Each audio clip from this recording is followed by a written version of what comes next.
Dear students, आपके exam में everyday एक दिन कम होता जा रहा है, तो आप डटे रहना है। डटे ऐसा रहना है कि अपने लक्ष्य से ज़रा सा भी ध्यान हमारा हटे नहीं, एक दिन भी अब इधर उधर नहीं जाना है।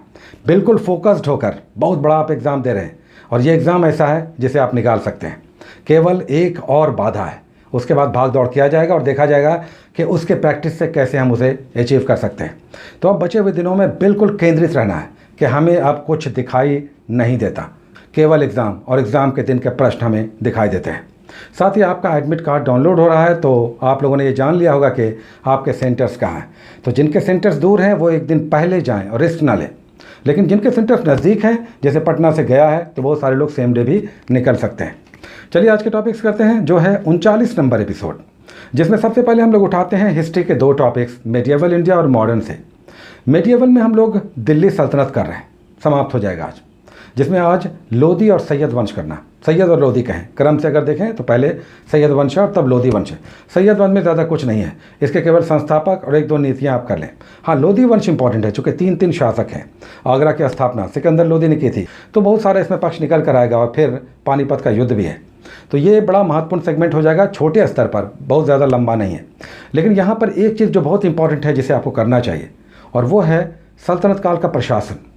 चूँकि यहाँ पर बहुत सारे अधिकारी आएंगे और उस अधिकारी से संबंधित एग्जाम्स में क्वेश्चंस आते हैं, तो प्रशासन आप करेंगे लास्ट में सैयद और लोधी को समाप्त करने के बाद। उसके बाद आधुनिक भारत का हम लोग टॉपिक करते हैं, जिसमें हम लोग मराठों का उत्कर्ष आप करेंगे। शिवाजी कर लें, और शिवाजी से संबंधित सारे महत्वपूर्ण प्रशासनिक, आर्थिक और युद्ध जो उन्होंने लड़े, और कहाँ कहाँ पर उन्होंने कौन कौन से किले बनाए, उनकी पूरी नीतियों को करना। और अष्ट प्रधान मंत्रिमंडल, अलग अलग मंत्रिमंडल किस किस नाम से जाना जाता था, जो अधिकारी होते थे, मंत्री होते थे, ये अलग अलग नामों से जाने जाते थे। मजूमदार कौन था, सुरु नवीस कौन था, तो ये सब आप करेंगे। साथ ही चौथ और सरदेशमुखी को भी आप समझें, शिवाजी के संदर्भ में इंपॉर्टेंट है। साथ ही औरंगजेब के साथ संबंध, पुरंदर की संधि क्या है, इसमें क्या क्या किले देने पड़े, क्या क्या संधियां करनी पड़ी, क्या युद्ध हुआ, किस तरह से अंततः इन्हें गिरफ्तार किया गया, फिर वहाँ से वे निकल आए, और किस तरह से इनकी पूरी नीतियाँ चली।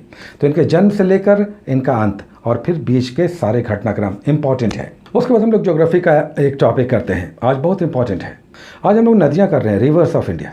तो उत्तरी भारत की नदियाँ सदावाहिनी हैं, और दक्षिण भारत की नदियाँ मौसमी हैं। सारे डिटेल्स करें, कहाँ से ये निकलती हैं, कहाँ गिरती हैं, बीच में किन किन राज्यों से गुजरती हैं।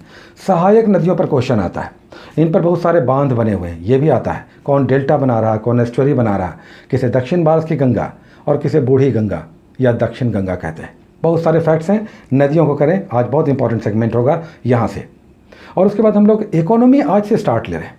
पॉलिटी समाप्त हो गया, लगभग समाप्त हो गया, इकोनॉमी हम लोगों ने छोड़ रखा था। चलिए इन दिनों में हम लोग थोड़ा इसे रिवाइज कर लेते हैं थोड़ा सा। आज हम स्टार्ट ले रहे हैं, जिसमें सबसे पहला टॉपिक आपको दिखाई देगा अर्थव्यवस्था के क्षेत्र, सेक्टर्स ऑफ इकोनॉमी। सबसे पहले तो पूंजीवादी, समाजवादी, ये सब किस तरह की अर्थव्यवस्था हैं, ये थोड़ा सा शॉर्ट में आप देख लें। लेकिन उसके बाद sectors of economy, primary, secondary और टर्शियरी सेक्टर एग्जाम में आता है। फॉरेस्ट या मछली उत्पादन किस सेक्टर से, किस क्षेत्र से संबंधित है, प्राथमिक, द्वितीय, तृतीय, तो ये सब आप करेंगे सेक्टर्स ऑफ इकोनॉमी में। उसके बाद लगातार हम लोग एक मंथ करते हैं, उसके दिवस करते हैं, राष्ट्रीय और अंतर्राष्ट्रीय दिवस। आज हम लोग अप्रैल मंथ कर रहे हैं। अगर आपने पहले नहीं किया है तो इस बार अच्छे से कर लें, और अगर पहले किया है तो रिविज़न इज़ ए मस्ट। इसमें राष्ट्रीय और अंतर्राष्ट्रीय दिवस अप्रैल मंथ के करना है।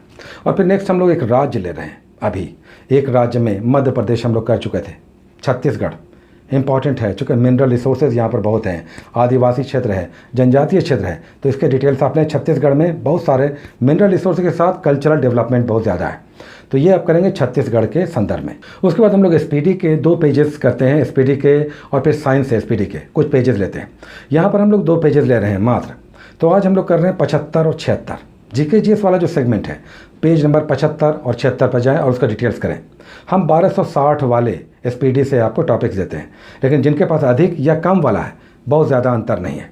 उसके बाद साइंस वाले सेगमेंट से भी हम लोग कुछ टॉपिक्स करते हैं एसपीडी के, जिसमें आज 58 और 59 नंबर आरआरबी के 1 लाइनर्स, ऐसे 94 आरआरबीज के आपको पेजेस करने हैं टोटल, जिसमें आज हम लोग कर रहे हैं 58 और 59, 58 और 59, इन 2 पेजेस पर सारे 1 लाइनर्स कंप्लीट आप कर जाएं। आज से हमने इंट्रोड्यूस किया है, थोड़ा सा इस सेगमेंट को यूज़ हमें और करना चाहिए। अंदर के पेजेस पर कुछ टॉपिक वाइज बहुत अच्छा कलेक्शन है, तो आज से हमने इसे स्टार्ट लिया है, जिसमें आज पहला है आवर्त सारणी, पीरियोडिक टेबल, और ये ऑब्जेक्टिव है, ये 1 लाइनर्स नहीं है। तो सारे ऑब्जेक्टिव्स 2 पेजेस हैं, उसे आप कर जाएं। पीरियोडिक टेबल आवर्त सारणी, यानी कौन सा तत्व कहाँ रखा गया है, जीरो ग्रुप में कौन कौन से तत्व हैं, क्षारीय धातु कहाँ है, सारे डिटेल्स करेंगे पीरियोडिक टेबल से संबंधित। तो ये था आज का एक छोटा सा सेगमेंट 24 घंटे के लिए। इतना भी अगर आप रिवाइज भी कर लें और अटेंटिव रहें तो अच्छा रिवीजन होगा। और ध्यान रखें कि एग्जामिनेशन में ये क्वेश्चंस दिखेंगे तो इसे हमें सही सही हल करना है। Take care.